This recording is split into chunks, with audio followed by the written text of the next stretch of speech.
UP style में बनाइए उड़द दाल की करेल की रेसिपी। इस रेसिपी को कई नामों से जाना जाता है। उड़द दाल की करेल बनाने के लिए हमने आधा किलो काली वाली उड़द दाल ली है। आप इसकी जगह पे हरी दाल का भी यूज़ कर सकते हैं। दाल को हम किसी बड़े बर्तन में डालकर भीगने के लिए इसे पूरी रात के लिए रख देंगे। दाल हमने 500 ग्राम ली है। ये भीगने के बाद 2 गुनी हो जाएगी। दाल को भीगे हुए पूरी रात हो चुकी। अब हम थाली को हटाएंगे। दाल को हम चेक कर ले रहे हैं। दाल बहुत ही अच्छे से भीग चुकी है। दाल को हम हाथों से खूब अच्छे से मसल देंगे, जिससे दाल में जितना भी छिलका है वो अच्छे से साफ हो जाएगा। उड़द दाल को हमें कई बार साफ पानी से अच्छे से धुलना है। दाल को साफ करने के बाद दाल में जो भी छिलके निकले हैं, इन छिलकों को हम फेंकेंगे नहीं, इन्हें गाय को खाने के लिए दे देंगे। दाल का लगभग सभी छिलका अच्छे से साफ हो चुका है। दाल को एक बार अच्छे से पानी से साफ धुल देंगे और इसमें जितना भी एक्स्ट्रा पानी है उसे हम निकाल देंगे। सिलबट्टी को हमने कई बार साफ पानी से अच्छे से धुल लिया है। अब दाल को हम सिल पे डाल के अच्छे से पीस लेंगे। उड़द दाल को हम 2 तरीके से पीसेंगे। आधे से ज़्यादा दाल को हम बारीक पीस लेंगे और थोड़ी सी दाल हम बचाकर रखेंगे, उसे हम दरदरा पीसेंगे, क्योंकि उस दाल के हमें करेल बनाना है। एक बार में दाल बहुत ही अच्छे से बारीक हमने पीस लिया। इस दाल को हम थाली में अलग निकाल के रख देंगे। बाकी इसी तरीके से सभी दाल को हम पीस लेंगे। जो दाल हम लोग सिल पे पीसते हैं, ये पीसते ही पीसते बहुत ही अच्छे से फूल जाती है। सिल की पिसी हुई दाल का स्वाद ही अलग होता है। सिल की पिसी हुई दाल का करेल आप बनाएंगे तो ये बहुत स्वादिष्ट लगता है। पूरी दाल को हमने अच्छे से पीस लिया है। कम पिसी हुई दाल का हम करेल बनाएंगे, क्योंकि इसे हमने दरदरा पीसा। और जो ज़्यादा दाल है इसकी हम पकौड़ी बनाएंगे। गैस पे हम कढ़ाई चढ़ाएंगे। कढ़ाई में तेल गर्म होने के लिए हम रख देंगे। जब तक हम बड़े बनाने की तैयारी करेंगे तब तक तेल बहुत ही अच्छे से गर्म हो जाएगा। बारीक पिसी हुई दाल को हम अलग बाउल में कर लेंगे। दाल में अब हम मसाले डालेंगे। आधा चम्मच धनिया पाउडर, आधा चम्मच जीरा, थोड़ी सी हींग, 2 हरी मिर्च का पेस्ट, आधा चम्मच लाल मिर्च पाउडर, 1 छोटा चम्मच भुना हुआ जीरा पाउडर, थोड़ी सी काली मिर्च, नमक स्वाद अनुसार, बारीक कटी हुई हरी धनिया। अब इन सभी मसालों को दाल में हम अच्छे से मिला लेंगे। फ्रेंड्स, इसमें आधी दाल की पकौड़ियों को हम लोग सब्जी के रूप में यूज़ करेंगे। बाकी आधी दाल की जो पकौड़ी हम लोग बनाएंगे, उस पकौड़ी को चाय के साथ खाने के लिए रखें, क्योंकि इसके चाय के साथ पकौड़ियाँ बहुत ही स्वादिष्ट लगती हैं। दाल में सभी मसाले बहुत ही अच्छे से मिल चुके हैं। थोड़ी सी दाल हम तेल में डालकर देखते हैं। तेल बहुत ही अच्छे से गर्म हो चुका है। करेल में डालने के लिए आप पकौड़ियाँ छोटी छोटी बनाकर भी डाल सकते हैं। उड़द दाल की पकौड़ी हम थोड़ा सा लंबे आकार में इसे बना रहे हैं। दोनों हाथों की गदेली से इसे हम लंबे आकार में, थोड़ा चपटे आकार में बना देंगे। अब इन पकौड़ियों को हम तेल में डालेंगे। इसी तरीके से हम 3 से 4 लंबे आकार में करेल के लिए पकौड़ियाँ बना लेंगे।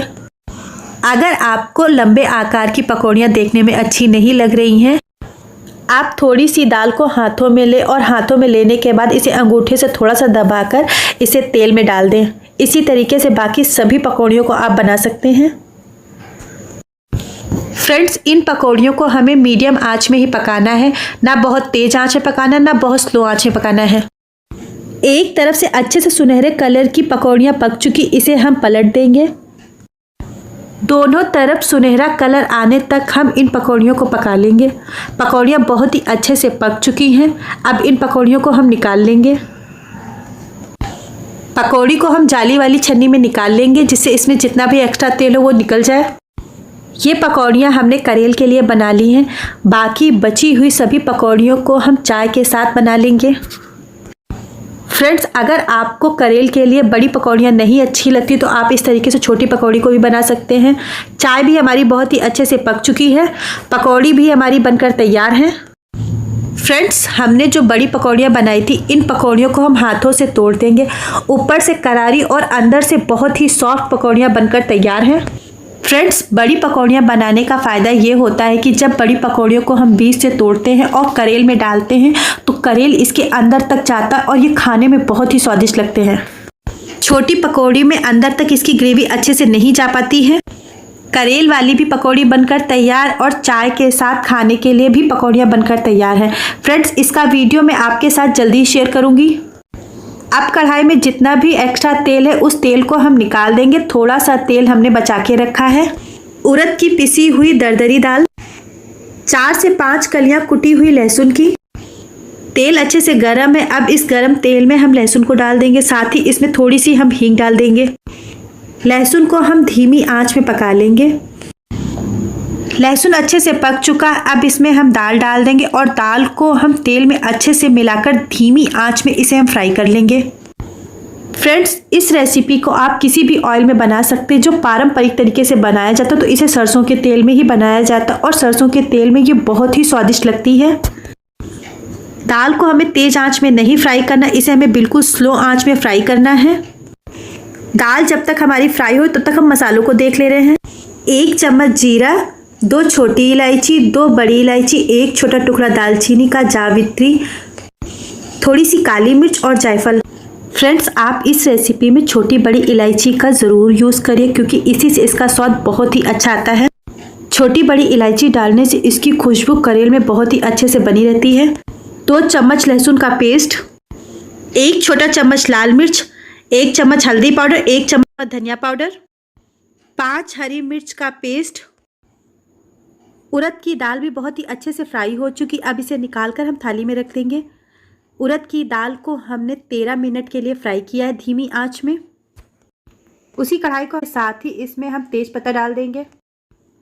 अब इसमें हम लहसुन का पेस्ट डाल देंगे। फ्रेंड्स, इस रेसिपी में आप जितना अधिक लहसुन डालेंगे उतनी ही स्वादिष्ट इसकी रेसिपी बनकर तैयार होगी। फ्रेंड्स, करेल की रेसिपी में ना तो हमें प्याज का यूज़ करना, ना ही इसमें हमें टमाटर का यूज़ करना है। फ्रेंड्स, हमारे यूपी में ना तो करेल में प्याज का यूज़ होता है और ना ही इसमें टमाटर का यूज़ होता है। अगर आपके यहाँ प्याज और टमाटर का यूज़ होता है तो आप इसे ज़रूर डालिएगा। लहसुन भी बहुत ही अच्छे से पक चुका। अब हम मसाले का पेस्ट कढ़ाई में डाल देंगे। मसाले को हम लहसुन के साथ अच्छे से पका लेंगे। फ्रेंड्स, इस रेसिपी में टमाटर और प्याज का स्वाद बिल्कुल भी नहीं अच्छा लगता है। इसमें जितना अधिक आप लहसुन डालेंगे उतनी ही स्वादिष्ट इसकी रेसिपी बनकर तैयार होती है। हमने जो गरम मसाला पीसा था इसका आधा मसाला अभी हम मसाले के साथ पका लेंगे। बाकी बचे हुए मसाले को हम सबसे लास्ट में डालेंगे। गरम मसाले को भी हम मसाले के साथ अच्छे से पका लेंगे तेल छोड़ने तक। मसाला बहुत ही अच्छे से पक चुका है। अब हम फ्राई किए हुए उड़द की दाल को मसाले के साथ पकाएंगे। मसाले के साथ भी इसे हम 3 से 4 मिनट के लिए अच्छे से फ्राई कर लेंगे। फ्रेंड्स, मसाले के साथ जितनी ही अच्छे से दाल ये भुन जाती है उतनी ही लाजवाब इसकी रेसिपी लगती है। फ्रेंड्स, अब हम दाल में थोड़ा सा पानी डाल देंगे। फ्रेंड्स, जो हमने पकौड़ी बनाते समय पानी का यूज़ किया था उसी पानी को अब हम कढ़ाई में डाल देंगे।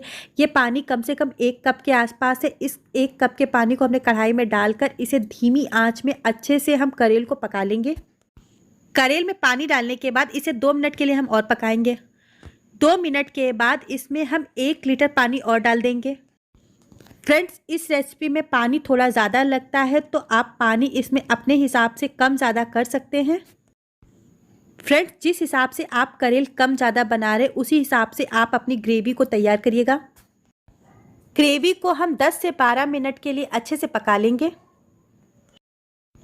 ग्रेवी को पकते हुए ग्रेवी को हमने 10 मिनट के लिए पकाया। 10 मिनट पकाने के बाद अब इसमें हम पकौड़ी डाल देंगे। पकौड़ी डालने के बाद ग्रेवी को हम 5 से 6 मिनट के लिए और पकाएंगे जिससे पकौड़ी भी बहुत ही अच्छे से सॉफ्ट हो जाए। करेल को पकते हुए कम से कम 16 मिनट हो चुके हैं।